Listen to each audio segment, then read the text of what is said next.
I'm Mark Seifter. And I'm Linda Zayas Palmer. And this is Arcane Mark.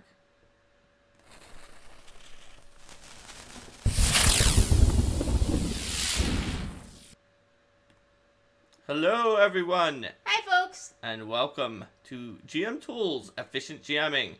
This episode is all about how you can have more time, fun parts of the game, by spending less time on GM overhead during the game. And that's very important because no one would ever say that Linda is a GM who runs things in a short period of time. But that's not because she's an inefficient GM. That's because she adds more of the fun parts to the game than she probably should. Which is it's a very different issue than the one we're talking about today. But it also means that Linda has learned so many tools of efficient GMing so that she can get it somewhat towards the appropriate time slot while also adding lots and lots of cool things. Sometimes I drag too, but I know what I do wrong and I can still talk about it. Rico says, too much fun, Linda. Too much fun. So, why don't we start off by talking about when you first sit down to the table? That makes sense. Brian's saying, what is this should? So, one of the things that I find, especially if you're sitting down, I'm going to talk about this first from the perspective of a table where you are at a convention or a game store and not everybody knows everybody. Mm-hmm. Because I find that the beginning of the session is really... This is my weak point here. Is like... I'll kind of get distracted by just, like, randomly talking about stuff or, like, everybody shuffling around and trying to get their things, and I don't quite get my head on straight, and then once they click in, then I do better. So, in terms of what sort of strategies I use for that, first of all, I like to start every session off with a round of introductions, both in character and out of character. And for this, what I like to do is I draw, and I know people have other strategies for keeping track of this, but I like to draw a picture of the table where I write every player name and character name at their relative seat to me. And that way, it's easy for me to... I don't waste time thinking about what someone's player name is, what the player's name is, what someone's character name is, things like that. I just can address them immediately. Also... I find that helps to signal to people, okay, now this is the time that we're getting into the session and we're getting started. Once you do that round of character introductions, then people really start to think, okay, yes, now we're playing.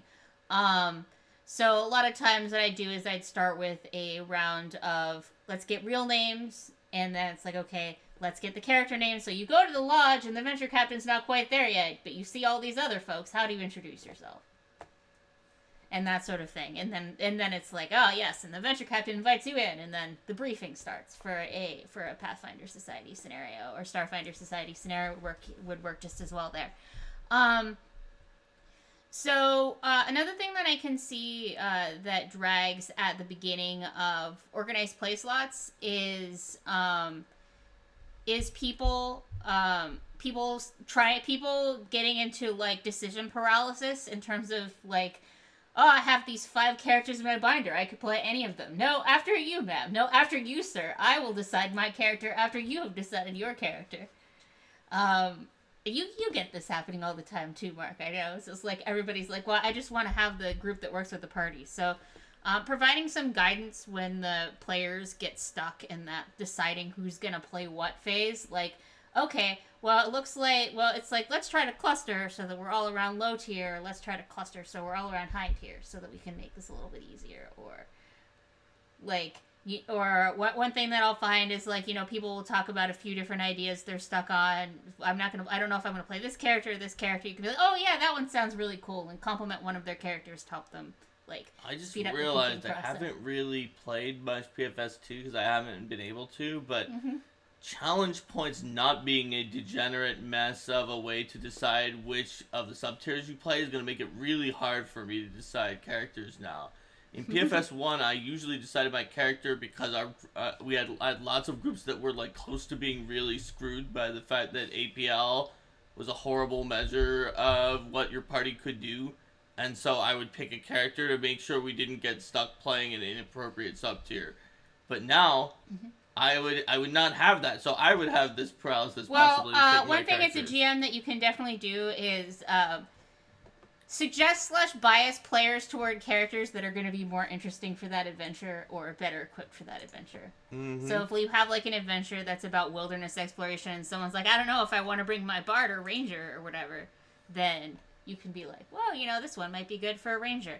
And for Pathfinder Society, they have the little GM synopsis thing at the very beginning that has a couple sentences that tells you what kinds of encounters are in there. So that's a good thing to look at real quick for, in terms of, that's sort of the scenario author / developer's way of signaling to you, hey, this is the kind of character that's probably going to be catered to more in this adventure.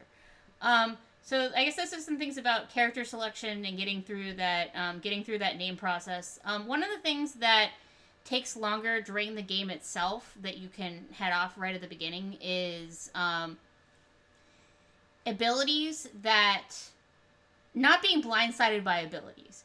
So I like to ask people for first edition, it's like, okay, does anyone have the ability to always act on the surprise round?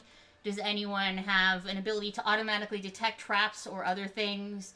Things like that. Basically asking people, does anybody have automatic abilities that would interrupt the normal flow? Because anytime you have to go back and say, and you started an encounter and then somebody said, wait, I could have always acted on the surprise round, and then you have to go back and retcon what would have happened, then, or wait, I had this ability, so I should have had an automatic check, so that means that we wouldn't have walked down the hallway or things like that, then that takes that issue. Yeah.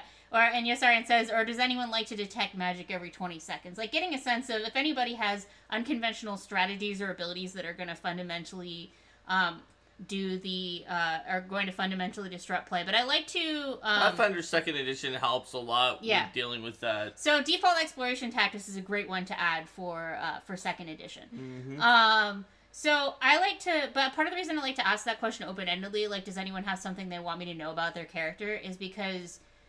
like, sometimes you'll just get these things that you never would have thought to ask about weird builds or just interesting anecdotes that are really fun to play with in the character's roleplay, because it just gives the player an open-ended opportunity to volunteer information about their character. Mm-hmm. So it's a quick and easy way to get that stuff. So Linda said she was going to talk about starting the game, but she actually talked about a discrete subtopic of that, which is starting a convention or Pathfinder Society game with an unknown group. Yes. Which is useful that it was all separate, but that is what we actually just did. If you're like, wait, none of this applies to me, there's actually a lot of efficiency that the GM builds in when it comes to starting the session, whether or not you're in a convention group. But I figured we'd start with that. They are tactics that are completely separate because you don't need to do these other things, but these are very, very important if you're running, say, at PaizoCon Online or any other convention slot or Pathfinder Society or any organized play slot. So let's say that you are running a group for your home game.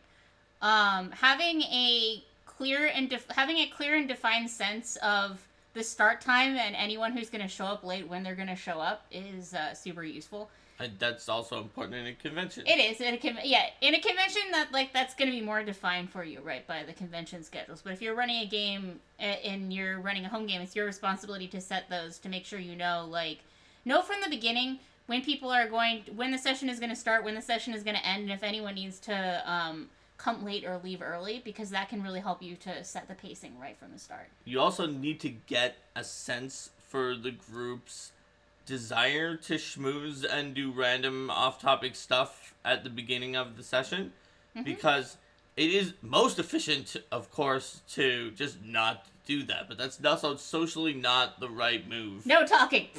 To just no, be out like, of character. Yeah, to be like, no talking, we begin the game now. If you say it now, your character said it.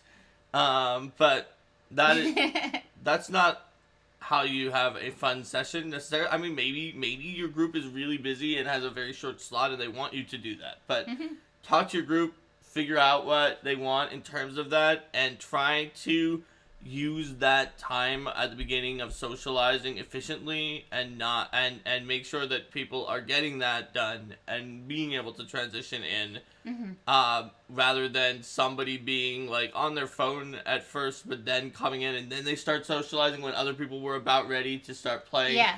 Get people on the same page. After that, it's important to use a good transition from the socializing or beginning portions into the game. And that's true as well at convention and organized play slots.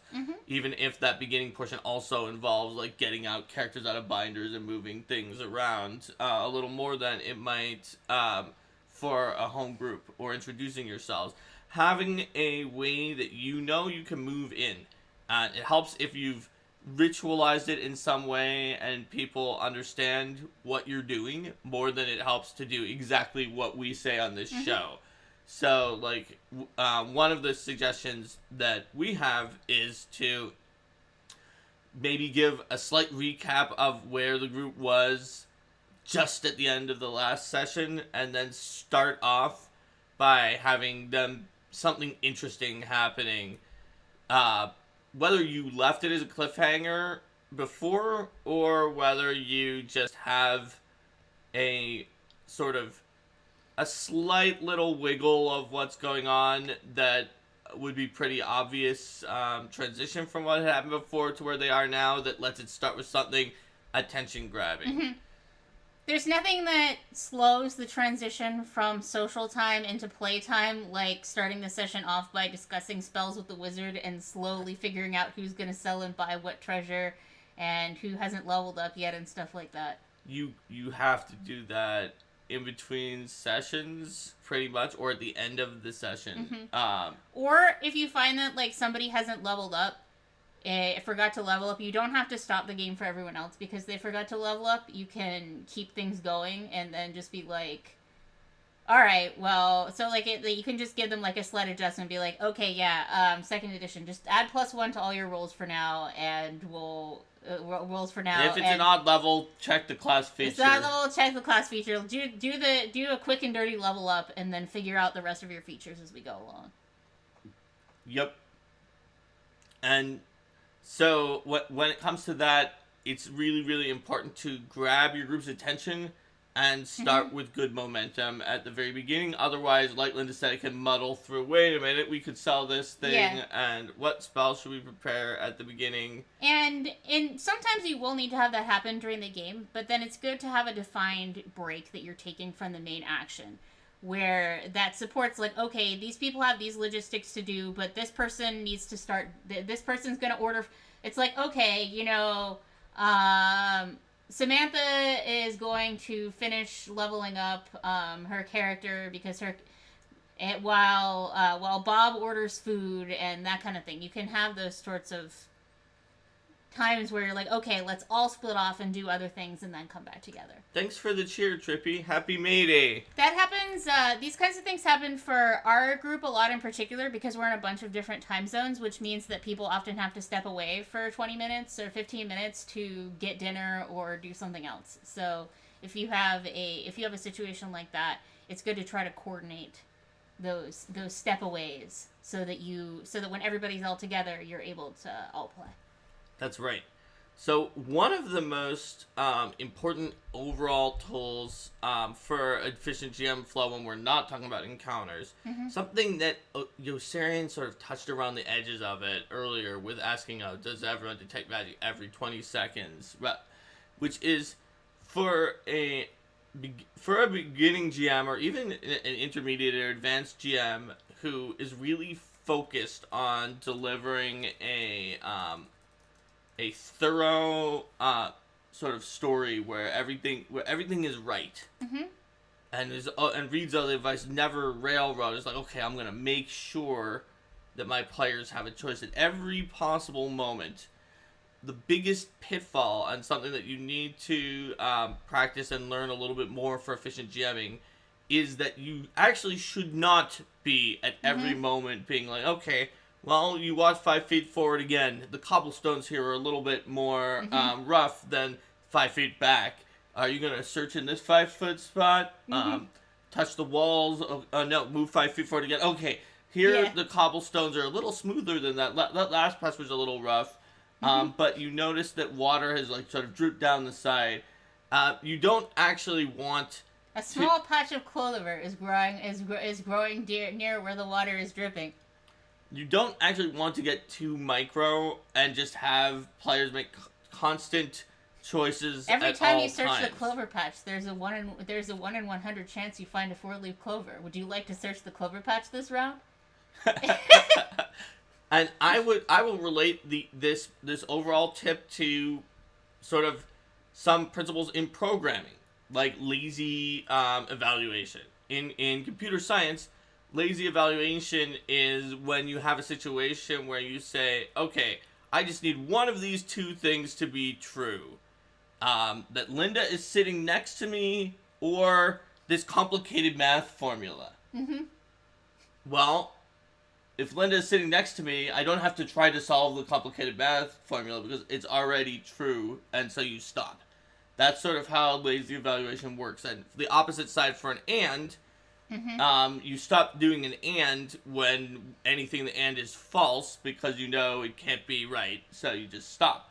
Similarly for a GM, they're creating sort of situations where you don't have to keep going on something, or you can move past, is going to make you a lot more efficient. That means not only we'll get to combat and doing math in combat, but I'm talking about situations where, let's say you're in a slot, in a convention, it's a 4-hour slot, and you just sort of give a fun-sounding narration that also makes the PCs sound cool, but it actually, it somewhat does take away the nitty-gritty of their agency in order to do something that, like, they almost certainly would have done. So, rather than just keeping, like, okay, do you keep going down the corridor? Do you keep going down the corridor? You can say, like, having traversed down the corridor, carefully looking around for traps and examining the strange, the strange writing that are on the wall. Eventually, you come to a large room. Yeah. And it's possible for a GM to have taken what I just described in that sentence and play that as a scene that takes an hour.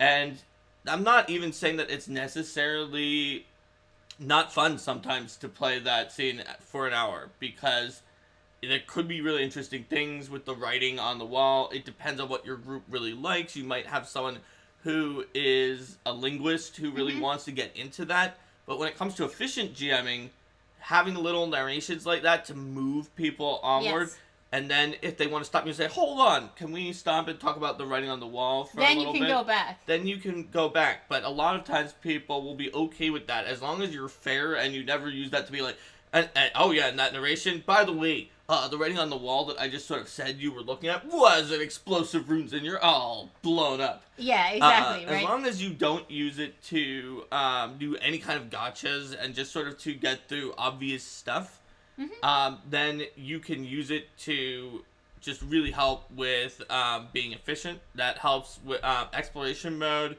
Certainly helps with that. Even if you're playing Pathfinder First Edition, Perception relevant was my favorite thing to do for that. Is basically ask, like, so what's your strategy for searching for traps? And then people will be like, oh, so I'm going to search for traps on every door, and I'm not going to search for traps anywhere else unless I say so. And then you can be like, okay, so let's do 3 perception relevant checks.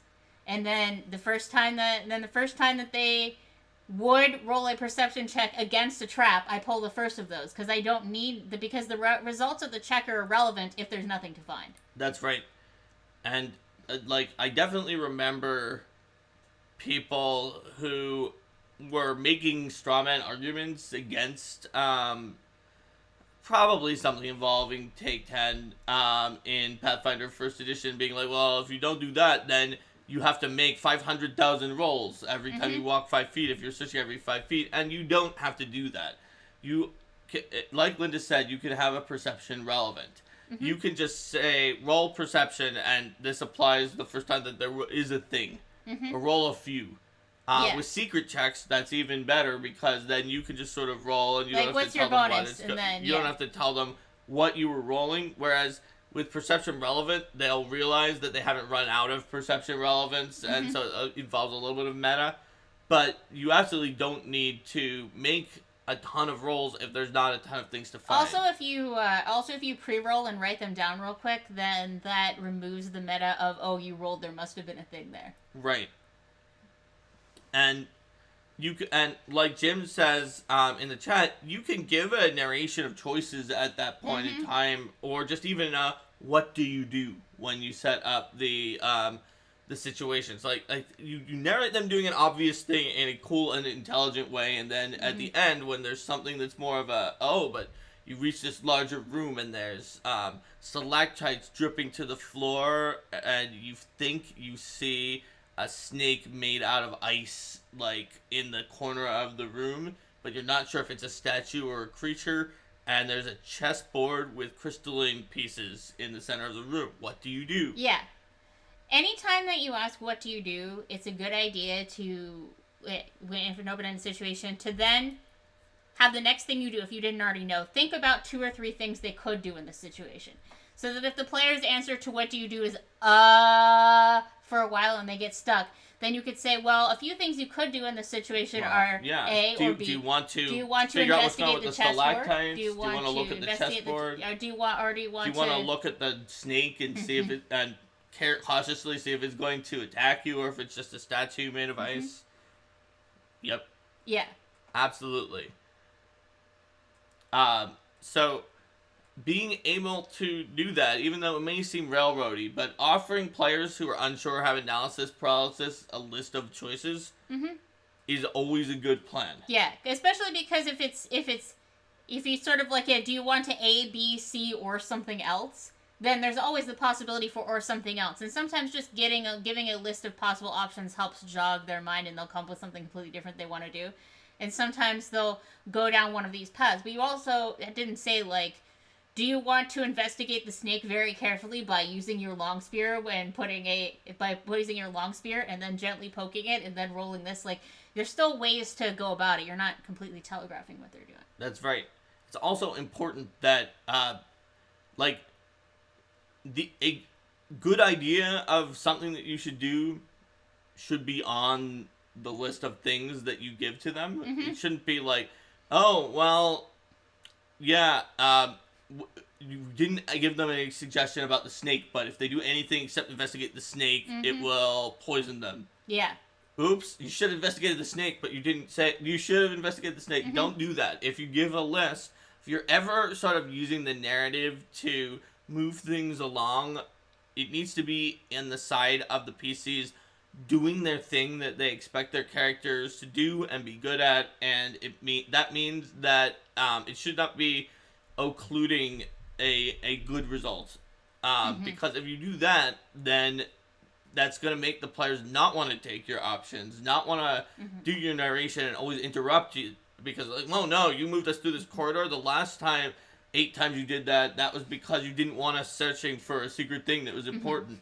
Now that doesn't mean that your list of options has to include the best possible thing that you could possibly do. It doesn't have to include searching for a weird secret that they have no reason that they could have found it. Or, like, if they don't know, or if they haven't discovered a particular fact about an NPC, it doesn't have to involve, like, oh, well, do you want to ask her about her family history with this particular noble branch?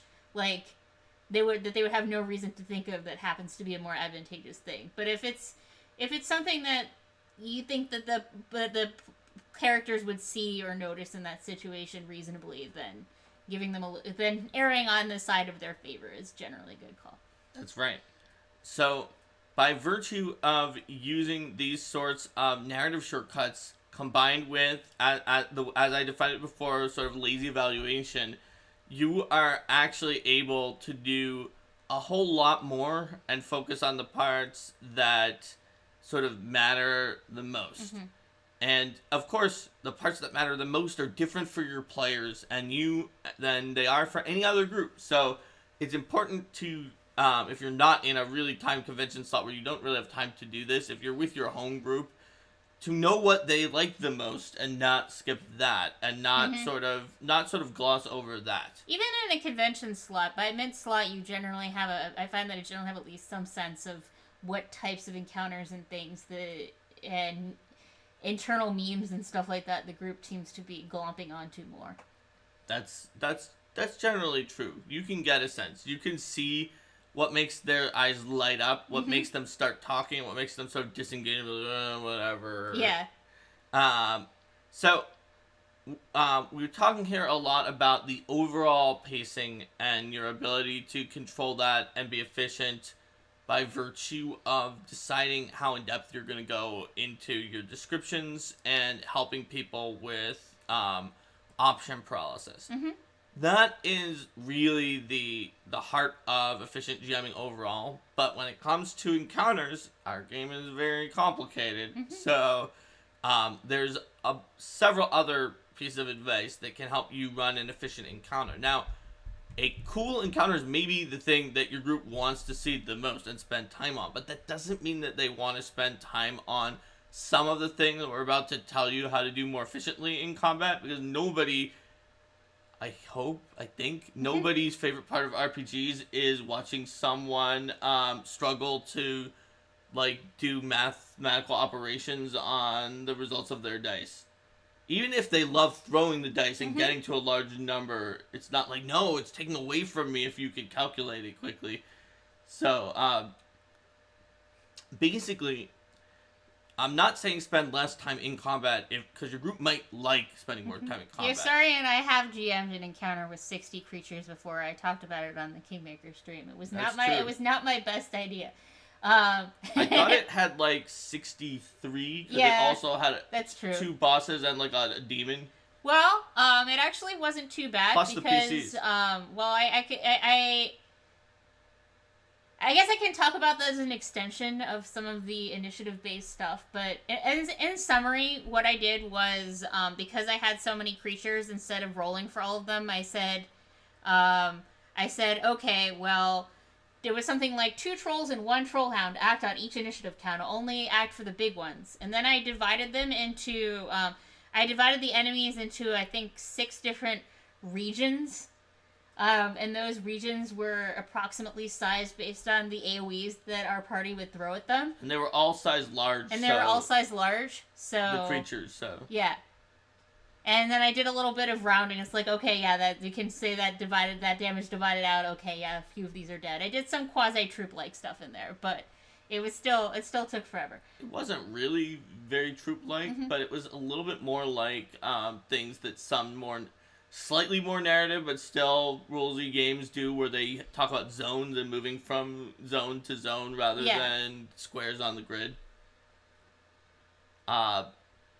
But they were all separate creatures that did separate things rather than sort of the squidgy, while the troop is going to do this. That is true. Well, I definitely rolled very quickly for those. And, do we want to talk about initiative, or do we want to talk about math? Because you were starting to get into math. Well, math is part of it, but there's a lot of things. Encounters are sort of like the crux where you can really make them go a lot faster or slower, although decision-making out of combat can do it too. But, so initiative tracking is sort of the way you go into combat, so it makes sense as a way to start talking about things. So you were talking about rolling initiative for huge numbers of creatures. What about initiative management?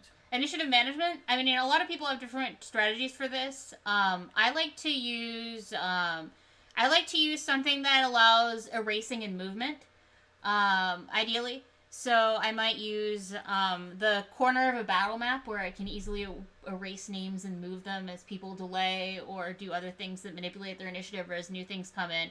Or an initiative tracker board. Or if I don't have any of that easily on hand at the time, I might use a simple sheet of notebook paper, and then move things around with arrows a little bit. And if I start getting confused, quick cross it out and write it out. A lot of people use note cards, which Exxon Land just mentioned here, and then move those around. And some people have a player that they deputize, particularly for complicated combats, to be the one who keeps track of initiative. generally, regardless of who's keeping track of initiative, it's good practice to do one or both of these. Have the initiative count fully visible to the players at all times, and or inform players that their turn is next. So you can be like, okay, Mark, it's your turn. Linda, it's your turn. It's like, Mark, it's your turn. Amanda, you're on deck. You'll be next. That kind of thing. So that you can know, okay, this person's coming up. Now it's this person's turn, and that's a cue for if the next person in line was not paying attention to what was going on, to tell them pay attention to this turn. If you can get them to pay attention to the whole fight, it will make it much faster. And yes. So it's sort of it's a virtuous cycle, because if you're more efficient, they might be more likely to pay attention to other people, and then they will not have to suddenly be re-described everything that's happening on their turn. Another suggestion here, folding note cards on top of the GM screen so players can see the initiative.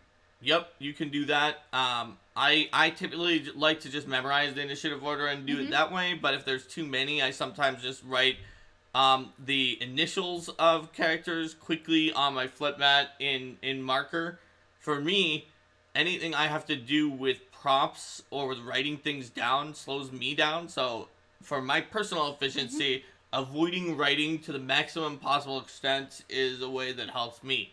But that's different because a lot of people are kinesthetic learners and are better at writing than I am. Well, another thing you can do that I'll do sometimes is type them out in a notepad file or whatever if you're running online, or type them in a chat that you then send to all of your players that this is the initiative order. But one thing that you did touch on there is you don't have to write out the name of every creature in full, as long as you have enough written out that you can distinguish what it is. So, if I have 4 skeletons in an encounter, I might just call them SA, SB, SC, and SD. I usually do S1, S2, S3, and S4 in case I have, like, a creature that is or called... Skeleton like, A, Skeleton B, this Skeleton is a C, Sandman or something, and then it's SA. Well, then I would use... If there was another creature in the encounter that would have a different thing, then I would use more letters of it. But I prefer to use letters, but this is an example of a style difference. I prefer to use letters because... I also like to be able to write damage next to the individual things in initiative. So then I might have something where it's like Skele A minus 11, and that means that skeleton has taken 11 hit points of damage. Oh, I do that too. I just would have S1 minus 11. Yeah, whereas for me, like, I could get confused by, like, which number is this, or if I forgot to type the minus or whatever. Let's see. People are saying that the 2E system keeps people more tuned to encounters for a faster pace. Speeds up thing in a lot of ways. Is definitely our group, and we're playing our first edition Iron Fang game after this show, and we have been for the past few weeks, and we definitely are noticing even more going back to first edition that it's much slower than we did notice that it was faster in second edition. Because we played so much second edition War for the Crown. Yeah. I see a point here from you. Sorry, the advice in the Winning Game Master Guide of deputize the rules lawyer to look stuff up and keep them busy work great for my rules lawyer player. Yeah. If you have a situation where you're not sure about a rule... I mean, it's not to get rid of the attention of the person who's the rules lawyer and keep them busy. It's to keep yourself from having to look it up. Because it's like, oh yeah, look that up. And then you get ruling, someone else is doing it. They're still engaged in something they like to do. But that absolutely is helpful. That's helpful in combat or out of combat, too. So we have initiative management. Let's talk about... Your science says true, though. In the book, it also says it can keep them busy. That's true. Sometimes you'll have... But it is true, though. Sometimes you'll have rules lawyer players that are creating disruption at the table because they want to argue about a particular rule.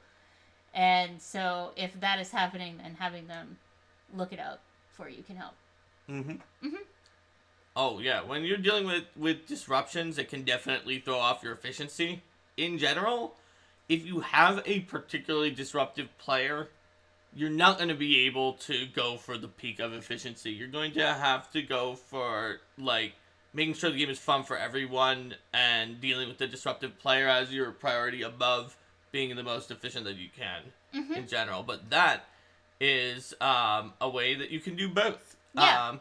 And I would say that in general with disruptive players, don't reward the disruption. So if like the player is constantly trying to be disruptive because they think that's going to get more benefits and attention for their character, then like don't let that get more benefits and attention for their character. Mm-hmm. So if they're like, oh yeah, I'm gonna go off on my own and do this whole thing by myself, then it's like, okay, well, you're splitting away from the rest of the group. Well, maybe we can do it's like, all right, so we'll do, you're off on your own by yourself, but the other player characters are all back together, so let's do the big group first. Mm-hmm. And then you can figure out what happens with them. Steven is looking at me. You know what? We were going around to get both sides because we thought there was someone who was going to run out of that building. And it seemed like it only had probably one giant room, but there were 2 rooms back there. Mm-hmm. Oh yeah, Steven. Not telling me that it action gained infamy that seemed like it wouldn't gain infamy, and then just springing it on everyone at the end, that violated the guy. Oh my god, are you two going to have this argument forever? I don't know. Every time he says stealing the cash box, I don't bring it up. I know it's his fault, not your fault. You are the one who's constantly bringing it up, Steven. Yep. But I know you do it because we're too easily provoked. That's true. Damn it, too predictable. Getting back into the combat. Yes. We're going to get back to what I was saying before about lazy evaluation. This is one of my lazy evaluation tricks from Pathfinder 1st Edition. This is one of the few places that Pathfinder 2nd Edition doesn't let me do my tricks equally or more than I could before, which is on a die roll, lazily evaluating whether or not you need to keep adding modifiers to it. But you don't need to do the trick as much in Pathfinder 2nd Edition. So in Pathfinder 1st Edition, as I'm sure people are pretty aware, when we're in our Iron Fang Invasion game, we often have to figure out, it's like, okay, so this is my normal bonus, but I have a +2 for Inspire Courage, and a +2 from Good Hope, and a +1 from the Banner, and a +1 from Haste. No, wait, the Banner just got hidden. The Banner just got hidden in a cloud of fog. Or no, got knocked down, so that's a -1. Yes. But actually a +1 for luck bonus from Prayer. Yeah. But actually the +1 from Haste can become a +2 from Blessing of Fervor. And But wait, did you drink your Bull Strength extract? Oh, but Bull Strength extract. But I used to have a Strength belt. Yeah. So that puts it up by 1. And there are a lot of little bonuses. But if you roll and you already know that your starting bonus of +17 plus the die roll is enough, in Pathfinder 1st Edition, you don't have to care what all of those other random bonuses are that are floating around and that have changed since last round. Especially if it's way enough in case there are penalties. If you know you hit, and you don't have to count it all up. In 2nd Edition, you might have critically hit. Yeah. So it's sometimes worth it if you think that you might be close to 10 above. But if you're in the real middle zone where your chance of success is not really that much, like when your chance of success is in like the 35 to 65 region, then you're probably, well, you don't know what your chance of success is, I suppose, but your chance of critting or critically failing is not going to be super high. If it's a really low roll or very high roll or very easy to do or very hard to do, then maybe you'll get surprised. So you can also ask the GM and be like, it's at least 38. Do I have to keep going? Yeah. Fortunately, in 2nd Edition, there's also literally only 4 things. No, I guess there's there's the untyped penalties that you can inflict on yourself. But other than those, there's just status bonus, status penalty, circumstance bonus, and circumstance penalty. And that's it when it comes to things that aren't just written on your sheet as always applying. So you also don't have to keep going as much. Yeah.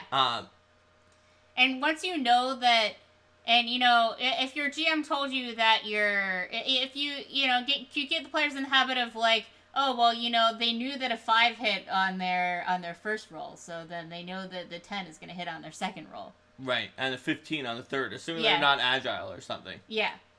So that is always very convenient. So once you know it hits, you don't have to keep checking exactly what the numbers are all the time. Also, time-honored method is rolling your damage at the same time that you roll your attack roll. Uh, and you could also roll your flat check to see if you hit or miss. That doesn't work for everyone. I know that Linda has to roll her flat check first before she rolls anything else. Yes. Because if she rolls them at the same time and the attack roll was a crit, it was really high damage roll, she gets really mad. Because it's like, this die stole my success. But if she rolls the flat check first, then she doesn't mind, even if it's a really high miss chance. Yeah. It's like, oh yeah, I missed from the flat check, that's fine. Trippy says it doesn't build suspense if you flat check first. Linda doesn't want the suspense. I don't want suspense. She just for wants my own to be character. out of it if she missed for the flat check. That's correct. It makes me grumpy. It's a quirk of mine.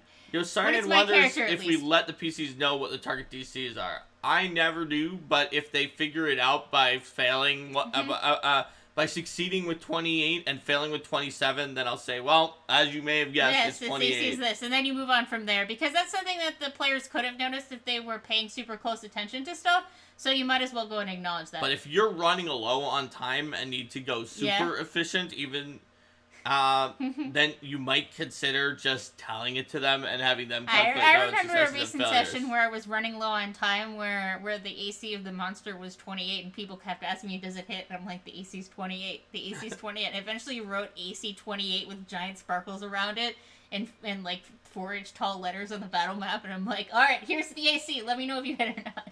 Nothing funky is going on because we were about to run out of time. And then we were all joking about, well, the AC 28 monster. I don't even remember which monster it was anymore, but I damn sure remember its AC was 28. Trippy says it stops them using hero points if they think they could have hit if they know before they narrow down the AC. That's true. So there's definitely, but I think that you wind up using hero points after. I think Pathfinder 2nd Edition doesn't have any of those sort of gotcha situations that reward metagaming. Pathfinder first had a lot of times where it was like, roll, but don't tell you the success or failure, and then choose to reroll before finding out.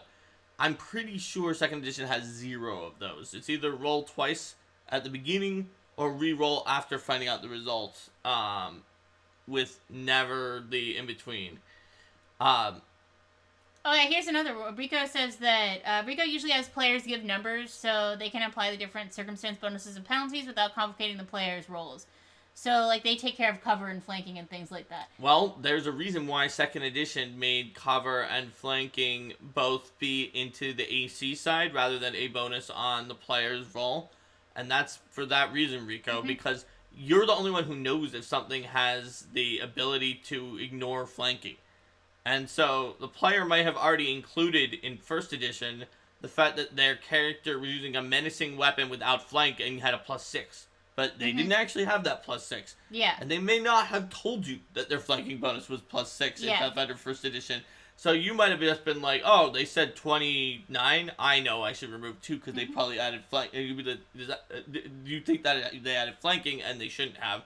And you wind up getting it wrong. Yeah. Whereas in Pathfinder 2nd Edition, since it's the flat-footed condition, you know that they're not flat-footed from flanking if they have the rogue ability that makes them not flat-footed. But if you set up an expectation of, like, with 1st Edition or whatever, who's going to be adding the flanking bonus? That's like, right. I'll take care of the flanks. I'll take care of flank bonuses. And you can also just check to make sure. Like, did you include the flank? Yeah. And then you can be like, I see. But so all these little efficiency things, as Rico is saying, some of these are things that we considered for the edition and tried to add in to make it easier to be more efficient in the new edition. And when we were adding the 4 degrees of success, definitely it was like, I was the one who first tried to pitch it, and some of the pushback is that is going to be less efficient on math calculating when you could stop calculating because you knew you had succeeded. And eventually we played it out. The tens place being the thing that mattered really helped.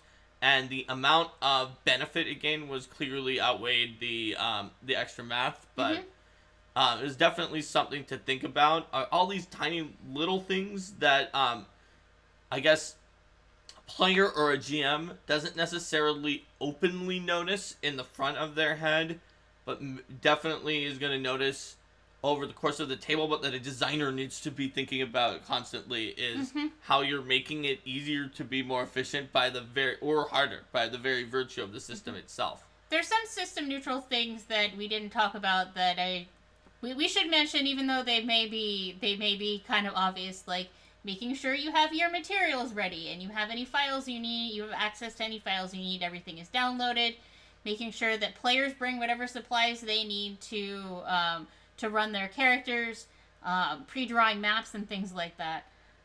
Make a huge difference in how efficiently you can run, or pre-prepping them in the virtual tabletop or what have you. And also, in terms of prep, when you're preparing an adventure, if you know, or you're preparing a pre-published adventure or preparing your own adventure, if there are things that you know take you forever, doing those or that you don't have as good of a sense of, taking some time to focus on those in advance. So, for example, in my first edition preparation, the one thing that I would always run into is anytime that people use detect magic to try to identify an item, I didn't know the caster levels of items, because the caster levels is like, how do you even know what the caster level of the item is? It's like, oh, well, this is some random low-level item, but its caster level is 14 for some reason. Okay. So I would write, like, little notes for each of these items, like, caster level this, so that I wouldn't have to spend the time anytime someone did detect magic looking things up. So if you know there are things that you don't know or that you need to look up, or rules that just don't stick in your head, having quick references is super useful. So Trippy has asked, is there a tool to dissuade players from asking if you're adding bonuses or penalties, etc. on every single hit, especially if they ask 3 times on their turn without coming off brash? I would say that players asking if you're adding bonuses or penalties are a lot like students asking if they could get a few more points on the test. They're likely to do that if they think it's close and they didn't get what they wanted to. So what that means is that if you just tell them that it's not even close, then they probably will not worry about asking about that. Or at least they might think about, oh yeah, wait, I don't have to ask, it doesn't matter. But if every single one of your hits is exactly one off from missing them or something like that, then they might ask each time, and you could just say after the second time, yep, thanks for reminding me before I've got it, or something like that. Yosarian says, at 1E, adding power attack bonuses and penalties to 2/3 of the stat block is an important prep. One thing that is sort of related to what I've seen a lot of Bard players do at conventions and things like that is having a little sign that has the bonuses or the buffs. So if you have, like, little physical props that are like, oh, yes, you know, you have these bonuses, and that's, like, standing up in front of the player, then they may feel more reassured that you're going to remember them. That's true as well.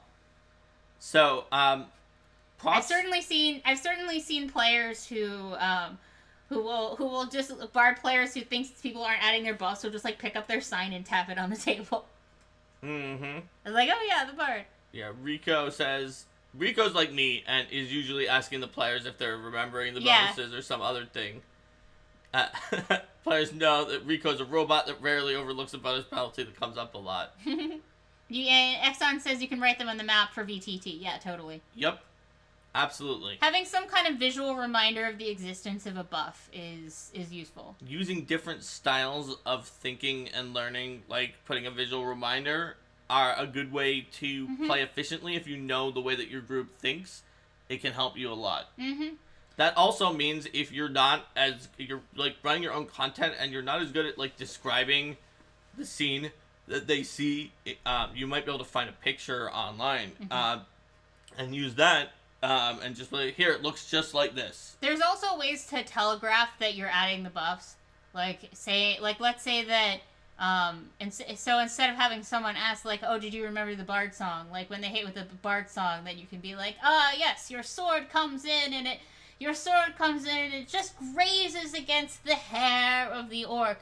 But then you hear the song of your valiant bard, and you feel your hand twisting, and et cetera, where you describe, like, you feel your hand twisting. You come around for a second slice and smack, etc. Slices don't smack, but you get my point. You have to be careful when you're going with efficient jamming that you don't just say 15 damage next. But that you also probably, when you're going efficiently, don't want to go quite as long as the thing that Linda just said there. You want to find a way to make sure it's evocative. That's why I realized that wasn't a good example for the... So you want to find a way to make sure that it's evocative, but also that it doesn't take that much long than just saying, okay, critical hit, 15 or 30 damage next. So your sword nearly wavers, though with the Bard's heroic song, you connect. Yes, that's something a great. like That barely took any more time, and it just made it a lot more interesting than just saying critical hit, 30 damage, or I guess this if it barely connected it, you hit 15 damage next. So also having a way to describe how injured creatures are without just saying their numbers all the time. That's right. You can just say like it's on its last legs, or 'tis but a scratch. I know I know in our home game we'll often just if we have a lot of, let's say that you're fighting 6 kobolds and 6 kobold warriors or whatever, and like Mark as a GM would might often refer to them as like the most injured one, the more injured one, the somewhat injured one, and things like that. So we may not know their exact hit point numbers, but we can still plan like, okay, let's try to take the most injured one out first. And that's... Or I probably hit pretty hard, so you guys could probably take out the super injured one. I'm going to attack the somewhat injured one. That's my style, but like you could be Ron Lundeen and say, well, on a scale from 1 to 57, I would say that he has about 13. Yes. 13 on a 1 to 57 scale. So, there's a lot of ways to go about it. Yep. But I do think that communicating how injured various opponents are in the battlefield is important for efficiency in terms of helping the players decide more quickly how they're going to go about things. And there's a mention here talking about hit point bars being really useful for virtual tabletops, and so that it'll obscure the actual number but show the percentage of hit points. That can definitely help. There's all sorts of tools. Like some people that I've gamed with who've played a little more 4th edition Dungeons & Dragons say that they like to use the bloodied condition from there, even if it's not a condition in other games, and just say, well, it looks like it's really bloodied when it's below half, which is what the condition meant in 4th edition D&D. So there's all sorts of ways to do those kind of descriptions, but they aren't necessarily tools of efficient GMing, but they are tools of good evocative description, and letting your players understand what's going on can actually make things more efficient as a knock-on effect. I was thinking about in terms of ways to reduce the number of wait, but what's going on here questions. Right. That you get, because those are the things that take quite longer. That's when true. People aren't sure. It really depends on what style of what style of player inefficiency you have in your group. Because you can have the wait, what's going on questions. You can have the blue, like heroic blue screen of death, where if they don't know, they don't even ask you the questions, and they just freeze up and analysis paralysis. Or just think, oh, I should have known it. Now I feel too nervous because people will think I wasn't paying attention, so they don't ask. I guess part of what goes into the way that you do that too is theater of the mind. So instead of like having the unique identifier for the kobold be that the kobold is in, the kobold is in the square that is 3 squares over and 1 square down from the northwest corner of the room, then this one might be, like the most injured kobold, the one who was responsible for making the traps in the room, and always brags about how they're going to have their revenge or whatever. Excellent Land says visual markers for conditions on minis can be useful, like plastic rings to say grab. I definitely know that I think Steven had these, or probably still has. He's just not at Paizo. These little tiny colored circles that are incredibly small, but he could put them onto say if he has 4 orcs, like a red, a blue, a green, and a yellow circle, then you could have the yellow orc and the red orc, or things like that. To identify them. Because, like, for me, I don't have those sorts of circles, so what I'll usually do for telling apart is I'll pick minis that are sort of vaguely similar. So, like, if I have... They're little stickers you can put on the base. I've seen the stickers. The stickers are really cool. So I might pick, like, oh, there's mummies in this encounter. So I might pick, like, okay, yeah, here... This one is a mummy mini. This one's like a zombie mini. This one's a Lemure mini and this one's some other thing that looks kind of vaguely shaped like that. And then I'll name them in my tracker based on benefits of not having a comprehensive miniature set where you can pull out the correct number of mummies because you just have that many mummies. Yeah. Also, having the height. Altitude is another thing that can get rather... Well, we can talk about this more in our 3D episode, but I guess I'll just say here, having some comprehensive way to mark altitude, I usually like to use D100s next to whatever mini is being elevated. And if people have... And we can talk more about some of those techniques if we get that. We definitely have a whole episode on that. All right. So I think we talked about clear communication of information and we talked about rolling more numbers. We talked about starting the session. We talked about combat. We talked about just general exploration and decision making during the game. When it comes to ending your session, if you're running efficiently, you might not need to use tools to abruptly end your session because maybe you have time to end your session just in a really cool way. But there are ways that are more or less efficient to end your session for the next session if it's not a game that's just a one-off. So ending yourself on a cool cliffhanger or at a point where the wizards aren't preparing their spells, but in fact it's going to lead to a sort of, oh, this is the situation, what do you do on the next session, is setting yourself up for success on the next session. Also, end your session by reminding players what they need to do in between sessions. So it'd be as a reminder, you all leveled up. It's like, oh, yes, and you all leveled up in this last encounter, so everyone please level up before the next session. Also, wizard player, if there are any uncommon spells that you want to look for, you'll have a little bit of time before the next adventure begins. So, wizard player, if there's any uncommon spells you want to research, please send me an email with those, or that kind of thing. These are not mutually exclusive from each other. So, for instance, let's say they made it back to town, and they can research the uncommon spells, but you say, alright, so level up, send me for the spells, get your spells prepared, but also... You guys are good with wandering into the dark wood next session? That's where you want to go? Yeah, we want to do that. Yeah. And then you could have them do all that in between sessions. Then the next session say, all right, well, having learned some new uncommon spells from the town arcanist and purchase these new supplies and grown stronger, the party has headed into a deep dark wood. Now, you've followed the map as far as it goes, but then... it started to be wrong in some ways, and you don't think it's your ranger's skills at tracking. Your ranger has never led you wrong before. Something in the wood is shifting, and then you see a black unicorn ahead of you or something like that, and it rears back to charge. You can still narrate that, even though literally people had not gone into the dark wood in the last session. Yeah. Well, just because you don't have to go into a lot of details on the in-between stuff. Then again, if your players are like, oh, I'm super excited about having some downtime next because I want to build up my workshop or something like that. And also, I think making use of in-between session conversations or even like mini sessions with one player, if you have those sort of situations where there's a side thing that one person wants to do, is really useful for pulling that kind of thing outside of the standard flow of the game for everyone else. That makes sense.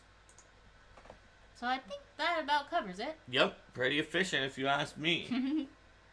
Alrighty, let's say goodbye to YouTube. Let's see if anyone has any questions first. Alright. If anyone else, because people had a few questions, maybe not, probably not. They usually give us their questions and comments, like sort of in line as we're going, which is very efficient. But want to make sure I don't cut anyone else's question off. All right, looks like you were right, Linda. You had a read of the room, which let you be more efficient than I was. All right. Bye, YouTube. See you next time. Bye.